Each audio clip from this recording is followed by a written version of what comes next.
Hello everyone and welcome to Rulebreaker. It's been a bit of a while since we've done some videos and it's good to be back. Today we're going to finish our coverage of the core set for Game of Thrones Living Card Game 2nd Edition with the final faction, House Tyrell, whose house words are growing strong. Let's take a look at their cards. And the first character is this guy, Left. He's a unique character who costs 2 gold. He has a military icon and 2 strength. He has the guard trait. No attachments except weapon, and while you control right, left gets +1 strength, gains a power icon, and does not kneel when declared as a defender. And you can't really talk about this guy without talking about right, who was just mentioned in the ability description there. Right also comes in the core box. He's also a unique character who costs 2 gold, has a military icon and 2 strength. He's also a guard. He also has no attachments except weapon, and he has a slightly different ability, which is while you control left, right gets +1 strength, gains an intrigue icon, and does not kneel when declared as a defender. Okay, so let's take a look at these as a combo here. Alright, so if you got both of these guys, they're significantly better than they are on their own.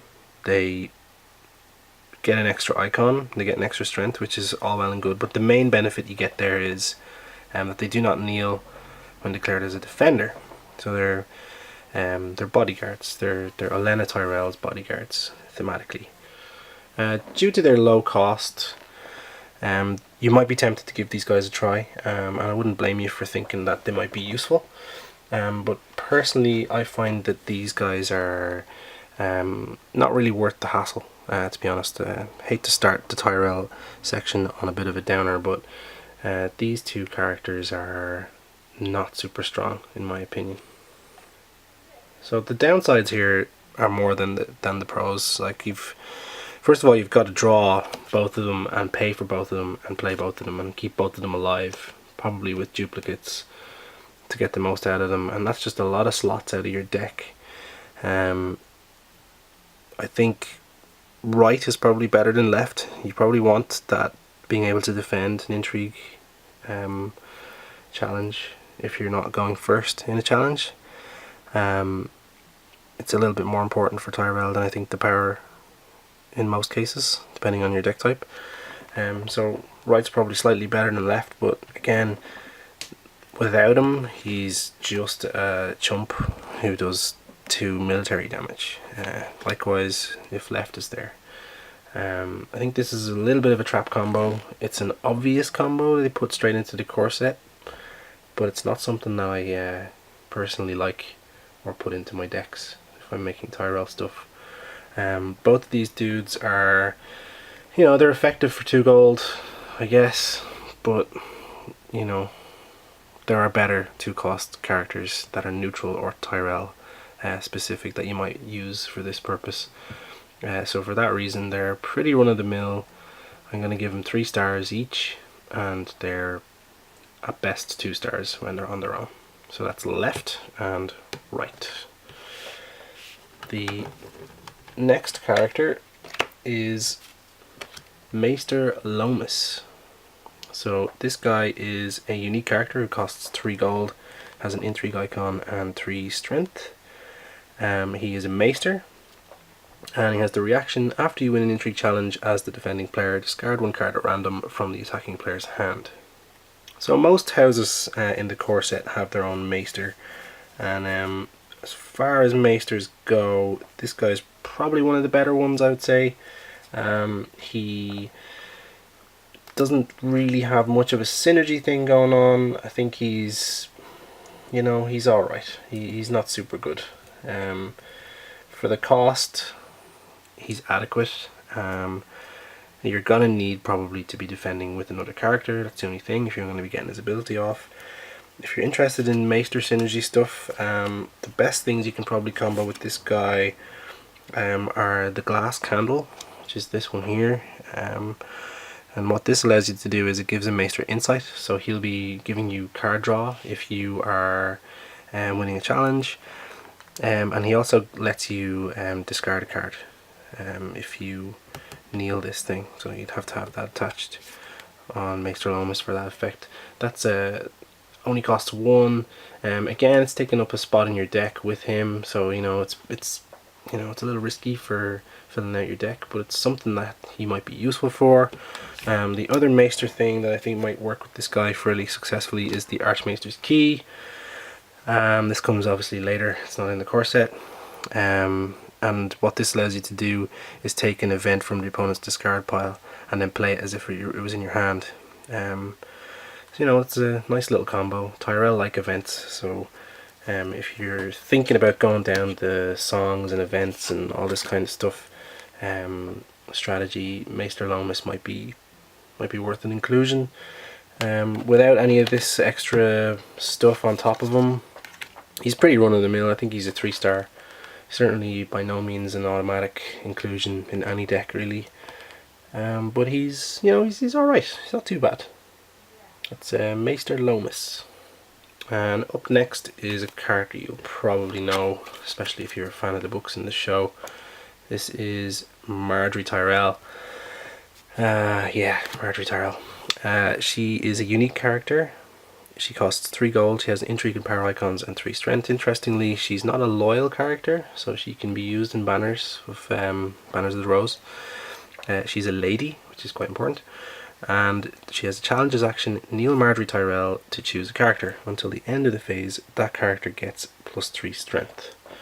So naturally, she's not going to be doing that to herself, because she's going to need to be knelt to be involved in the challenge, but she can very effectively help out other characters, particularly ones in the core set for House Tyrell. We're gonna be talking about Randall Tyrell in a minute, so we'll come back to him. He's probably the best combo with her straight out of the core set. Another combo that I really like with Marjorie is this Brienne of Tarth here, that comes in the House of Thorns deluxe box. Basically, this Brienne gets boosted, like lots of special extra stuff, depending on how high her strength gets. And Marjorie is a really nice way of getting her effectively souped up and ready for battle. She's really cool that way. And this Brienne is amazing. If you are a serious Tyrell player, you should really look into picking up the deluxe box specifically for this card. She's absolutely fantastic. Another card that's unfortunately not in the core box that synergizes super well with Marjorie is this guy, her brother Willis Tyrell. He has this action that if you kneel him, then you stand Marjorie. So you could kneel her to give a character +3. You could kneel Willis, which then stands Marjorie, and then you can kneel her a second time, because there's no limit to the amount of times you can do it per phase, and she would give a character, or 2 different characters, +3 and +3. You could soup Brienne up by 6, for example, or other characters like Knight of Flowers, or anybody you're interested in using by 6. It's a really effective combo to get lots and lots of strength to force victory through in challenges, or make your opponent defend with lots and lots of people. Maggie's awesome. She's super good. Again, another way to keep her standing and kneeling to do this effect over and over again would be to stick the seal of the hand onto her, which is why Lady is so important here, or one of the reasons why it's so important here. Which then, if you attach that to her and then kneel it stands her, so she can effectively keep on kneeling and standing. If she's got herself, she's got seal of the hand, she's got Meister Tyrell. That's a pretty powerful combo to boost up your other people. It's really effective and really fun and frustrating for your opponents, so keep that in mind too. Right now, just bear in mind that if you're playing Tyrell and you're a new player in particular, 5 stars for this card, you definitely want to play it. The next character is Paxter Redwyn. Now this guy, he's actually a character that was kind of ignored by the Game of Thrones TV series, but he has a much bigger role in the books. He's Master of Ships on the Small Council, for anybody who follows the story. He married into the Tyrell family and is kind of like this nephew of the Queen of Thorns, and he's just known as this like super ship admiral dude. And and he's a major part of their storyline, or he's one of the kind of main dudes in the Tyrell faction in the main story. So the fact that he's not in the TV show is a bit of a surprise. But it does explain why he's a loyal card. He's a unique character. He's costs 4 gold, has an intrigue icon, and 3 strength. He's House Redwin and a Lord, and he has the ability to reduce the gold cost of the first event you play each round by 1. And in upkeep, he's going to give you +1 gold. So there's a lot going on here. He's alright. He costs 4. I know he's giving you back money, but that's if you keep him alive. And the reducing the cost of the events is also nice. But I don't know, I find it very difficult to fit him into a deck. Maybe it's because of his 4 cost. Maybe it's because his strength is only 3 for 4. He only has the 1 icon. There's a lot of things about him that kind of just make me go, yeah, I'm not sure. But then, if you're playing an event-heavy deck, which a lot of Tyrell archetypes tend to be, there's a lot of cool different combinations you can do with lots of different events, then he just enables that a lot more by making the first one cheaper, giving you more money for it. He keeps your hand in check. You're not losing those events from your hand so much if you've got an extra guy for intrigue challenges. So, you know, he has his use. Plus the fact that he's a Lord means that if you are running a noble cause, you can play him for 2, which is a really nice way to get him into play, actually. So if you are inclined that way and you want to have that little boost, particularly for events, then he's probably about a 4-star card, and you should definitely think about him. If you're not events heavy, he probably doesn't have a place in your deck.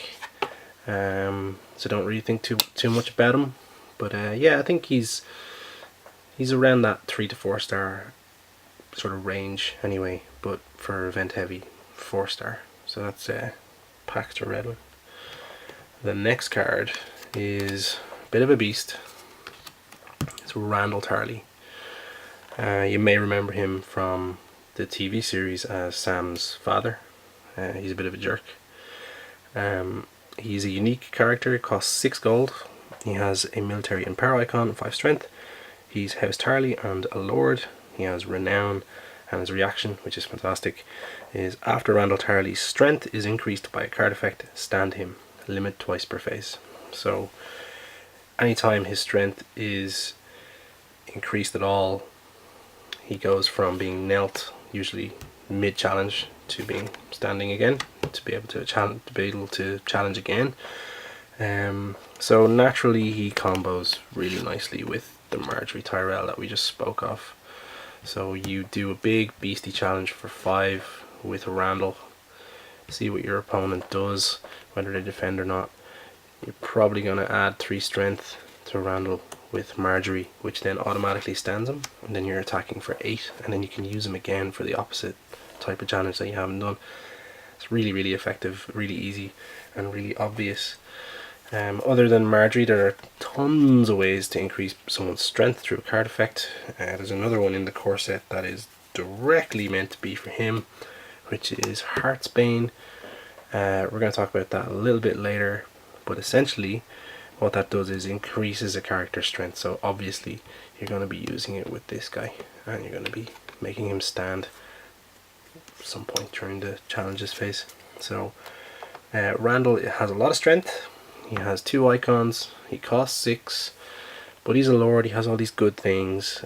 He's a really strong character. He's, in my opinion, he's definitely a 5-star.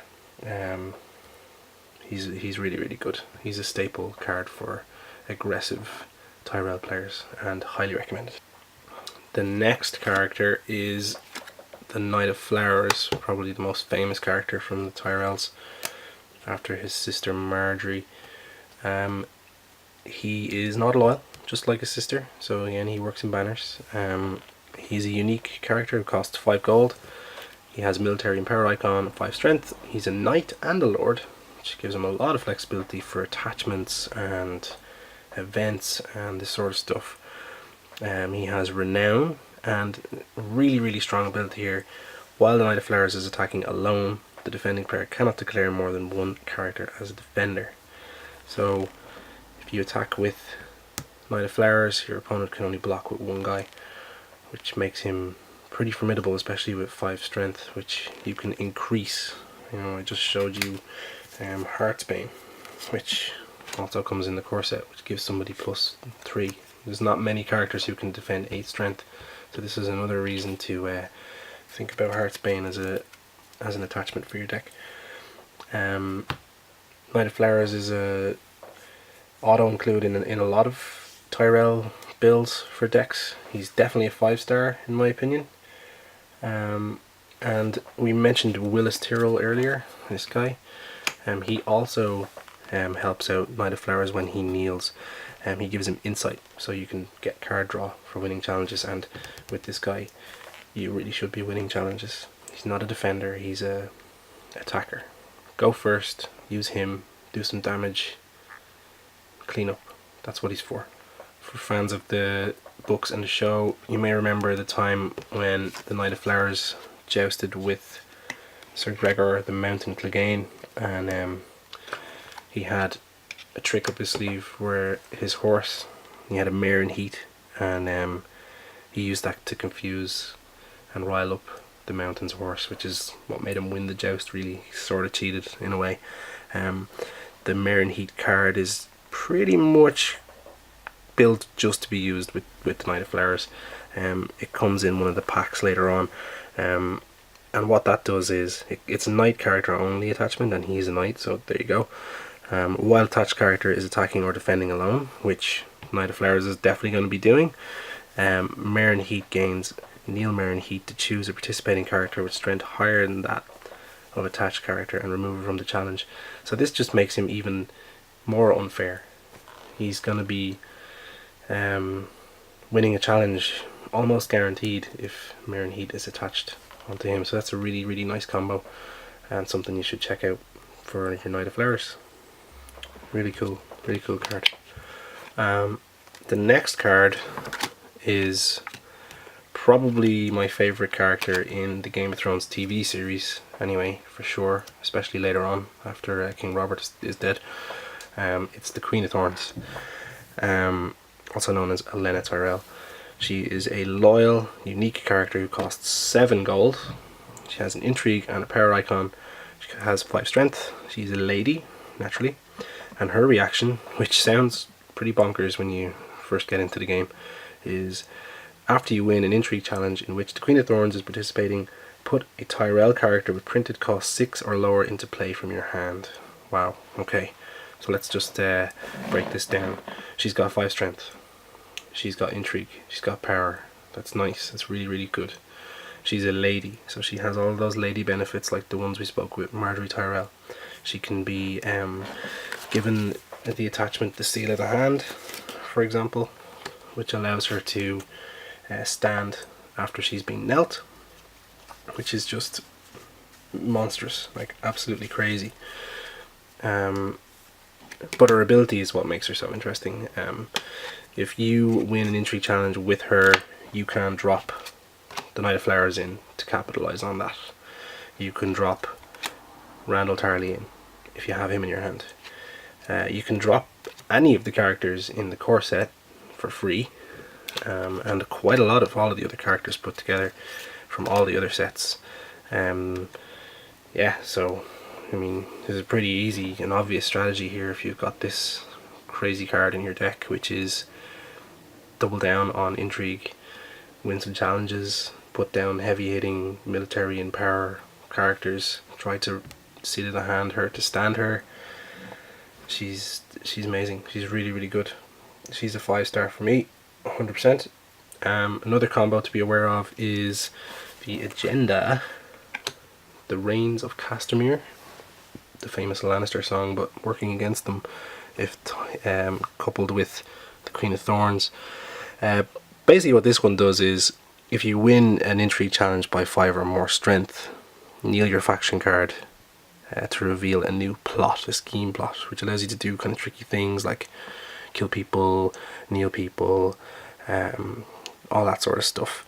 And she's already got the 5 for the intrigue and putting in extra characters, so if you've got this going on, it's a really obvious and really fun way to play Tyrell. You can control all aspects of the board very, very effectively. It's a super good combination, and my favourite way to play Reigns of Castamere for sure. So the Reigns of Castamere comes in the Lannister Deluxe box, and it's reason enough alone probably to pick that box up, that one agenda. It's really fun, it changes a lot of the gameplay, and highly recommended with the Queen of Thorns. So we're going from a big 5-star character to a bit of a chump card, which is this one, the Courtesan of the Rose. She's just a non-unique, non-loyal sort of standard character. She costs 2 gold, has an intrigue and a power icon and 2 strength. She's a companion and a spy, 2 traits that don't have a lot to do with gameplay really. So I don't really like this card. I think it's just the absolute definition of meh, like completely whatever. It's a 3-star card purely because it has 2 icons. If it didn't have both of them, it would probably be a 1-star really. A little bit of flexibility in doing an extra challenge if you don't have that many cards out, or if you've had to go second. Courtesan of the Rose is just filler really. For 2 gold it's not too bad, but she's not going to be game changing. There are better 2-cost Tyrell characters, but I would probably choose Courtesan of the Rose over left and right that we spoke about earlier. But to be honest, none of them are really making it into the final cut of most of my Tyrell stuff, so one to kind of forget maybe. It's Courtesan of the Rose.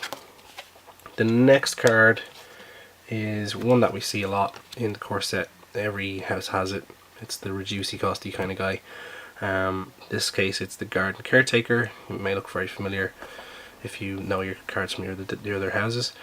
1 gold cost with a power icon and 1 strength. It's an ally and a marshalling action, kneel Garden Caretaker to reduce the cost of the next Tyrell character you marshal this phase by 1. So a 5-star card, put 3 in your deck, same as every other faction. You put them in, they pay themselves back right away. They can be claim soak for a military challenge, or they can be used multiple times to reduce the costs, and that's what they are. They're a utility, they're a body. Sometimes you get a sneaky power challenge in, make somebody defend. Yeah, just automatic. Absolutely brilliant cards. Every faction has one, no exception with the Garden Caretaker. Next card, another character, it's Olenna's Informant. This is a cool card.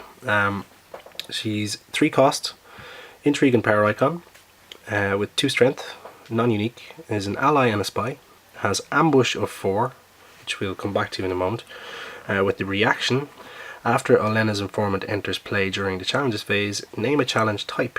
You may initiate an additional challenge of that type this phase. So ambush is when you pay the cost, so in this case ambush 4, you would pay 4 gold to bring Olenna's Informant into play during the challenges phase instead of the marshalling phase.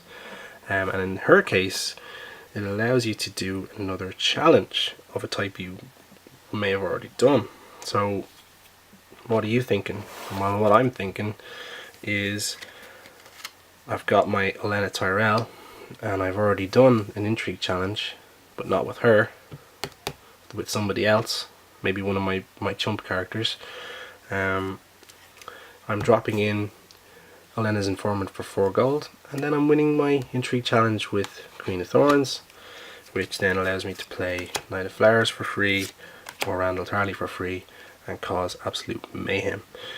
So Olenna's Informant gives you a lot of options with comboing up cheeky moves, particularly with her old buddy the Queen of Thorns and the just mentioned Reigns of Castamere agenda. I love this card, it's super fun. Sneaking this ambush in is always really interesting. And I mean, it's pretty obvious if you're holding 4 gold in your play area for a while that you might be doing this. Experienced players will be onto this, but that doesn't lessen its effect. It's still awesome even if people know it's coming. So probably the most fun card of the whole Tyrell batch of the core set for me, and I personally think it's a 5-star card, and one that offers just so much sneaky trickery. You're going to enjoy playing this one for sure. And the last character in the Tyrell section of the core set is Wardens of the Reach. Okay, Wardens of the Reach, yeah, kind of middle of the road, to be honest. Let's talk about it. It's a 4 gold character, military and power icons with 3 strength, army, no attachments, and Wardens of the Reach gets +1 strength for each the Reach location you control. So the Reach, let's talk about that. A lot of the locations for Tyrell have the Reach on them. We've got Highgarden here, which is the really big home of the Tyrell family. The Mander and the Rose Garden also come in the core set. This is the card that's probably going to make this guy really good. This is your standard reduce things by 1 location that costs 0. You're going to have 3 of these in your deck if you're smart, which means you're going to be wanting to get them out anyway. So if you've got those 3 Rose Gardens out, you're making him a lot more cost effective by bringing him in for cheaper, and you're increasing his 3 strength to at least 4, but if you've got all 3 then it makes it to 6. So the Wardens of the Reach on its own is pretty poor for the cost. I mean, you've got the 2 icons, 3 strength, it's okay, can't really complain too much about it. But when you start getting those Reach locations, which you probably have in your deck anyway, they get a little bit more interesting. Yeah, so again, the number rating for this is going to depend entirely on your deck build. Like if you're going with lots of these Reach locations anyway, might not be any harm to put 1 or 2 of these in the deck. But if you're not heavily investing in things like Highgarden, if you're going down different location types, then maybe not so worth it. There are other the Reach locations that are not in the core set. I'll just show you a couple of the ones from some of the packs later on. One is the Honey Wine, which when you win a challenge by 5 strength or more as the attacking player, it gains a power, which, you know, you nearly have 5 with this guy if you've got a Rose Garden and this. You know, that could be good. That's the other one here, Old Town, which is a Reach location as well. Again, it's another way of gaining power. Something to do with kneeling it to look through your deck and get a particular type called by your opponent. It's a little sneaky. So, you know, there are lots of the Reach locations. That's just a couple of the extra ones that are not in the core set that I wanted to show you. But yeah, Wardens of the Reach, pretty middle of the road really. I think 3 stars. You can kind of build a deck around them, but they're not really a headliner. I wouldn't really do that. Yeah, so middle of the road, Wardens of the Reach. So that's the last character. I'm going to move on to attachments now. The only attachment for the Tyrells is one we've already seen from earlier on. It's this one, Heartsbane.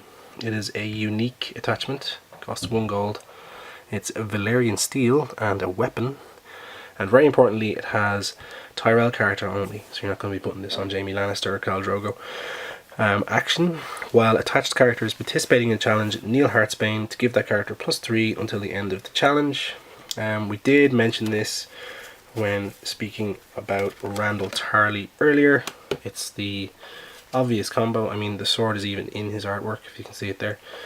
And yeah, like this plus him is amazing. I mean, together they cost the 7 that a lot of really good characters would cost straight up. And yeah, it's really effective. Really good card. Heartsbane also helps characters like Brienne, who I showed you earlier. Where's she gone? the Super Brienne. This one here gets her up to 8 strength just by itself, which makes her really, really powerful. It also helps out Knight of Flowers, as we saw already. It's a great attachment. It's really, really effective. So that's Heartsbane. I think it's a 4-star for me, not quite a 5. Because of this Tyrell character only thing. I'd love to be able to use it with, I don't know, Robert Baratheon or Stannis Baratheon or, you know, Jon Snow or somebody like that. But you can't. That's the only downside to it.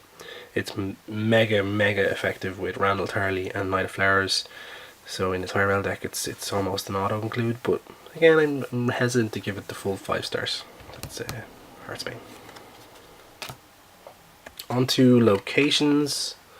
The first Tyrell location in the core set is Highgarden, which is their home.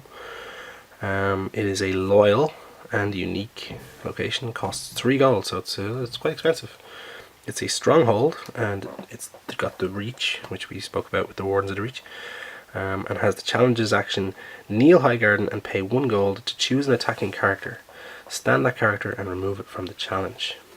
Right, so let's talk about that. The first thing you're going to think of is, oh, I spend the gold and my opponent's character is stood and removed from the challenge, so I can win a challenge. Yes, that's true. But you can also do it to your own characters. And the thing I like to do with it comes back to this character here, Queen of Thorns. I like to drop a power challenge with Queen of Thorns, and probably someone else as well, to keep the challenge alive. And then if I've got the spare gold, I'll stand her after my opponent's defended, keep her out of the challenge, and it gets you your option to do your intrigue challenge with the Queen of Thorns if you haven't been able to stand her with things like Seal of the Hand, stuff like that. It just has a lot of flexibility, this location. It allows you to stand your own characters, it allows you to take other people's characters out of the challenge.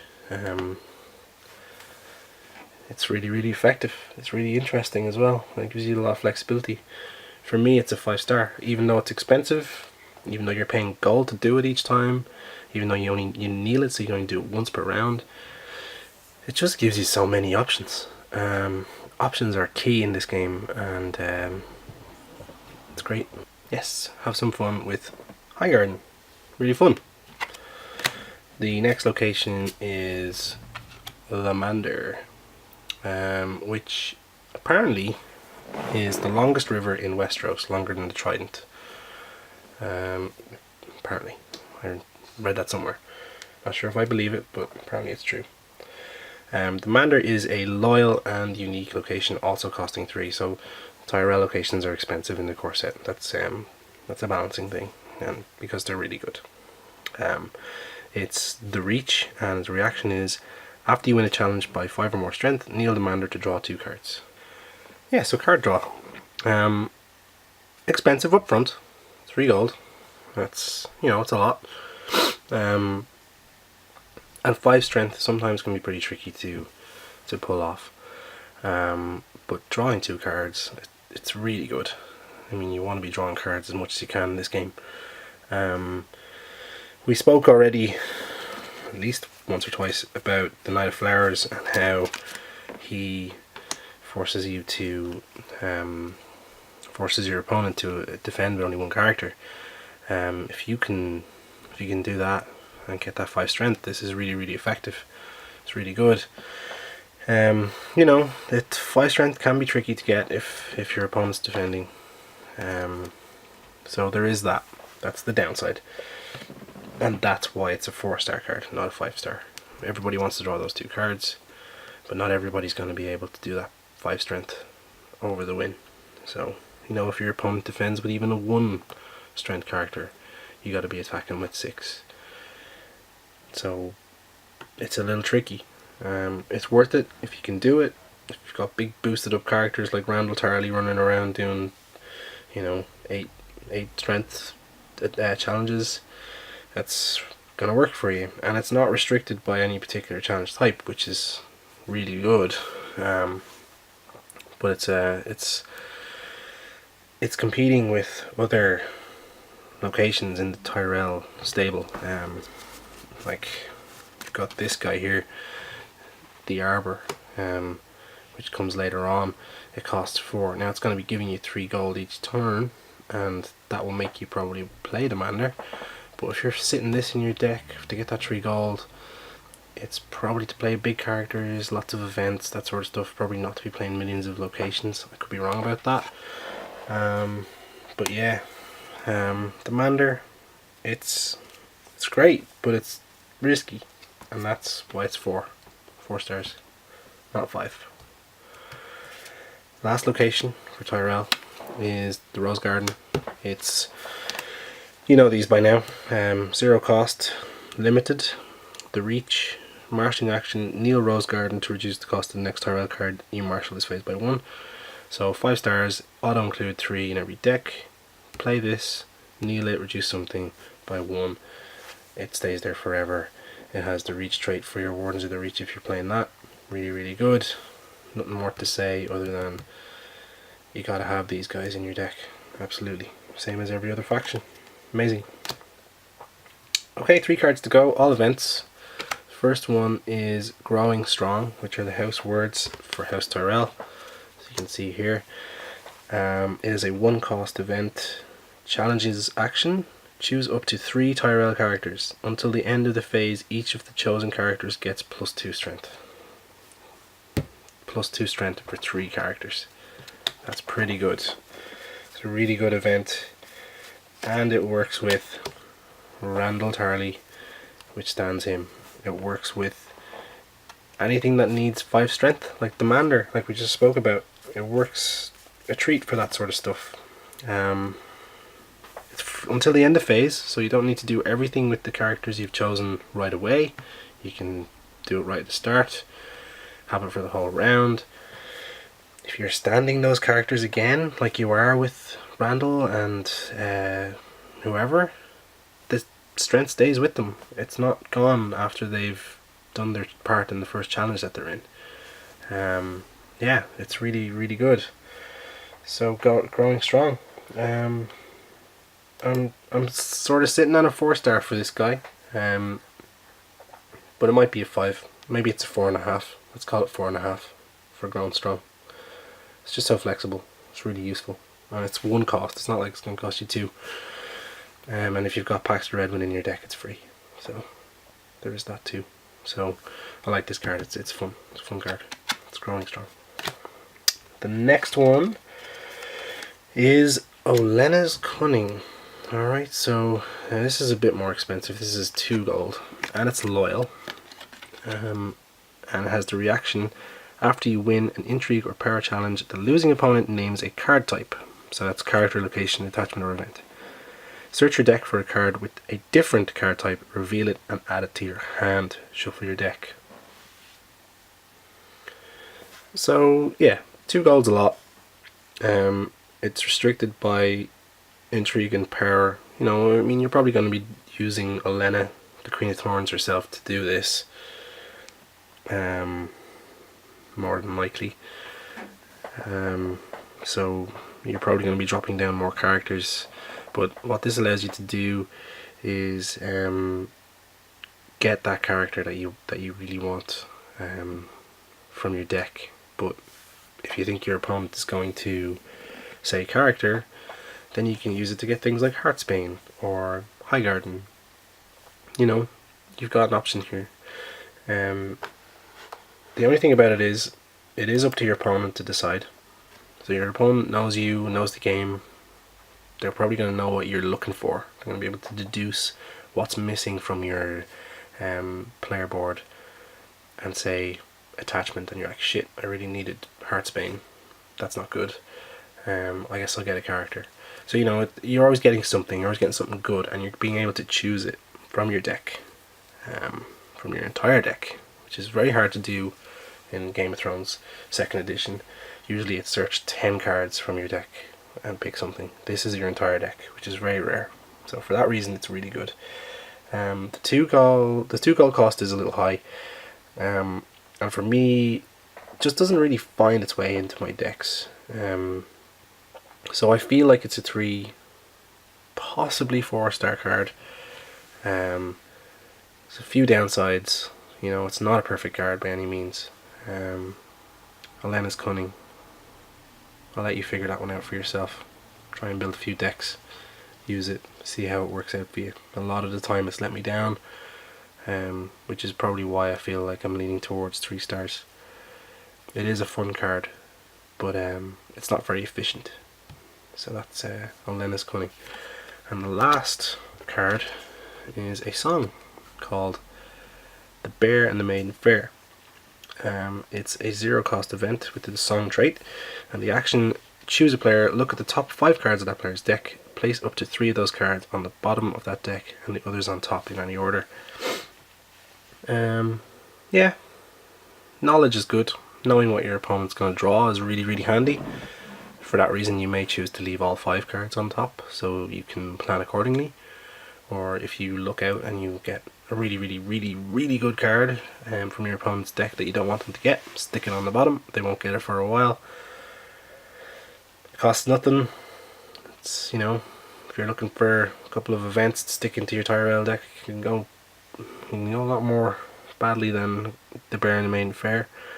Although ultimately it doesn't really get you anything. You know, you get a bit of knowledge, that's true, but there's nothing tangible there. You don't affect your opponent unless you really get rid of that one killer card that they had, like their one copy of Milk of the Poppy or something like that.